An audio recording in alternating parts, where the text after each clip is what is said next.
Gracias, presidente. Bo día, señor Rueda.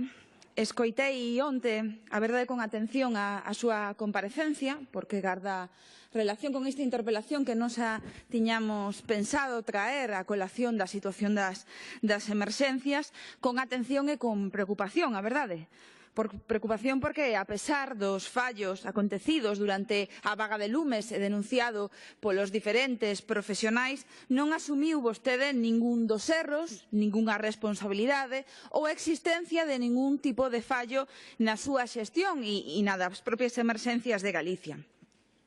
E esa soberbia, señor Rueda, foi a mesma que nos levou, fai tan só uns meses, as galegas e galegos, a ter que ser espectadores e espectadoras dunha folga do persoal do 112 que se podería ter evitado se vostedes se tivesen sentado a falar e a dialogar con antelación as condicións do traslado do persoal da central. Pretender que non pasa nada, mirar cara a outro lado ata que o problema xa está fronte nós, non é, dende logo, responsable. E entendemos que o que non se pode facer é vir aquí e trasladar que a responsabilidade é de outras e de outros.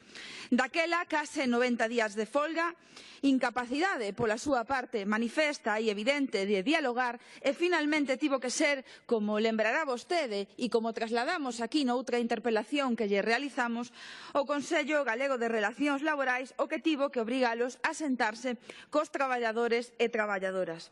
E a pesar da súa negativa ao diálogo, dos intentos de boicot de folga, felizmente, pois a loita deses traballadores e traballadoras deu os seus froitos coa consecución das reclamacións a nivel laboral. Pero nós, dende Marea, que efectivamente o interpelamos e lle preguntamos por aquel entón en varias ocasións, advertimos que dende o inicio había dous temas, dous problemas. Por unha banda, o fundamentalmente laboral e, por outra, a situación dos medios materiais nas emerxencias. Maiormente, pois sabe vostede o sistema informático de recepción e xestión das chamadas de emerxencias e a ausencia de recursos suficientes. O asunto laboral resolveuse en parte somente en canto ás reclamacións do persoal e o que motivou esa folga indefinida, pero a situación do persoal en moitas ocasións, sobre todo aqueles e aquelas que atenden as chamadas, eses que se regulan por eses convenios de call center, sigue sendo precario e o noso grupo xa lle trasladou a necesidade de que os servizos de emerxencias no noso país sexan públicos e en ocasións tamén a ausencia de persoal suficiente.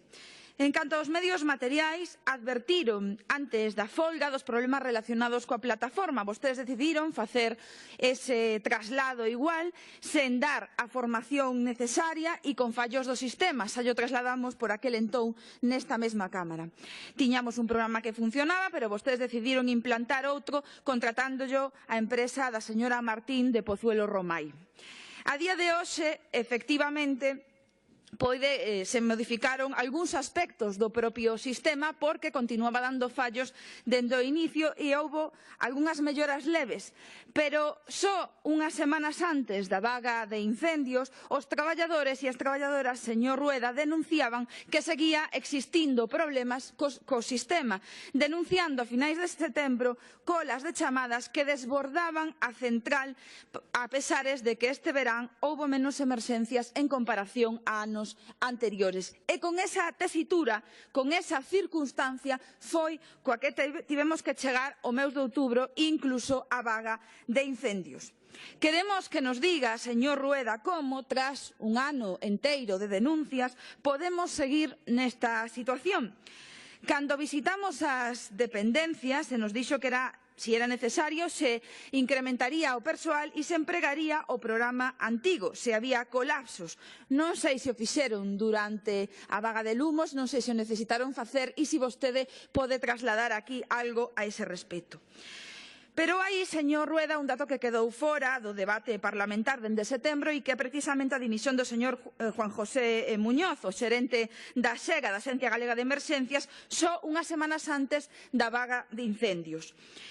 O mesmo que boicoteaba a folga das e dos traballadores, que presionaba as plantillas en folga e o mesmo que tivo, ademais, unha actitude, a verdade que bastante hostil coas deputadas e deputados cando visitamos as dependencias do 112, o responsable da Axencia dos Recursos durante todos estes anos.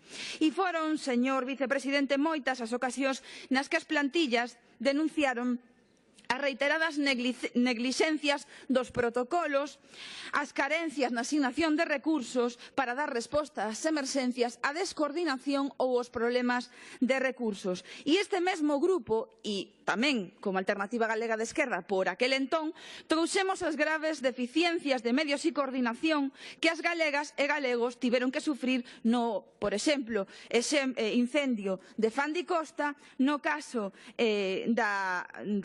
da carpintería de Cotobade ou no caso do afundimento do pesqueiro Nuevo Marcos, como xa lle lembramos tamén na interpelación que realizamos na última ocasión. Quizás o que aconteceu é que non se trataba dunha dimisión por motivos persoais e o que sucedeu é que vostede o cesou. E debería facelo, e ben faría, e debería trasladar aquí se é así. Porque a realidade é que a descoordinación dos medios, a mala xestión e a atomización fai que cando existe unha catástrofe o sistema sexa insuficiente, o sistema colapse. A mí me gustaría saber, señor vicepresidente, si tomaron algunha medida para solventar esta situación. Que explicación pode proporcionar vostede ante a falla de medios e a falla de planificación e, obviamente, ante o acontecido nestes exemplos, pero tamén ante a vaga de lume, se vostedes van a asumir algún tipo de responsabilidades. A nós nos parece moi grave, xa llo trasladou o compañeiro Villares onte na propia comparecencia e vostede, sin embargo, onte botou balóns fora anunciando unha serie de medidas que en moitas ocasións nin siquiera supoñen unha novidade. Claro que vai haber que falar desa comercialización dos parques de bombeiros, que ademais nin siquiera anunciou onte vostedes aquí, porque o propio señor Menor xa falara deste asunto, e adaptar os servicios e ampliar os servicios, etc. Pero, señor Rueda, o persoal leva en reiteradas ocasións denunciando a ausencia dun mapa de equipos de intervención actualizado, a arbitrariedade na xestión da cobertura específica dos recursos, a falla de criterios técnicos na mobilización dos medios e unha situación que non é nova e que deriva da ausencia dunha coordinación eficaz e da privatización de moitos dos recursos. Xa se puseron algúns dos exemplos. E claro, o que vostede fixo onte foi escurrir a súa responsabilidade falando da Lei 5/2007 de emerxencias. Pero, señor Rueda, só dos artigos que a vostede lle conviñan. Desgraciadamente, vostede descargou a responsabilidade en concellos e deputacións. E non falou, evidentemente, da súa responsabilidade por certos mesmos concellos que vostedes estrangulan vía financiera co 135, coa Lei de Bases de Réximen Local, impedindo que poidan incrementar os servizos, non só no caso da extinción de bombeiros, sino o resto de servizos públicos necesarios nun concello. Pero, evidentemente, as deputacións e os concellos teñen a súa responsabilidade, claro que sí, o di a propia norma, e é neses lugares onde temos nós que reclamarlle se consideramos que non se fai. Pero a Xunta de Galicia, temos aquí a norma, tamén ten as súas responsabilidades. Artigo 11, señor Rueda, das competencias do Consello da Xunta, artigo 12 da persoa titular da presidencia, é dicir, o señor Feijóo, mando único nun caso dunha emerxencia que así se considere por parte da Xunta de Galicia, e artigo 13, persoa titular da Consellería competente, ou sexa, vostede. Vostede ten a responsabilidade sobre o Plan Territorial de Protección Civil, os plans especiales, o mapa, o catálogo de riscos, a decisión sobre os plans de emerxencia, o Platerga. Todo isto, artigo 13, responsabilidade súa. Requerir a colaboración das administracións e letra H, por exemplo, do artigo, coordinar as actuacións da Xunta coas outras administracións, promover a formación en materia de protección civil, etc., etc., etc.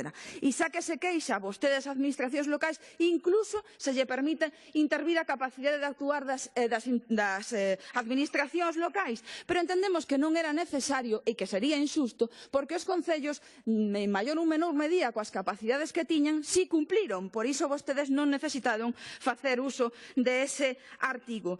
Señor Rueda, nos gustaría saber que van facer para solventar a situación das emerxencias en canto á súa responsabilidade. Non o que teñen que facer os concellos e deputacións, que reitero, ali será onde teñamos que pedirlle responsabilidades aos concellos e deputacións. Ante o colapso do 112, e remato xa, non sirve simplemente dicir que o que acontece que era unha situación excepcional. Claro, sí que o era, é evidente, pode haber unha situación que incremente o número de chamadas, pero, señor Rueda, o que non pode é iso vir cun precedente de denuncia reiterada de falta de coordinación e de insuficiencia dos recursos. Moitas gracias, señora Solla.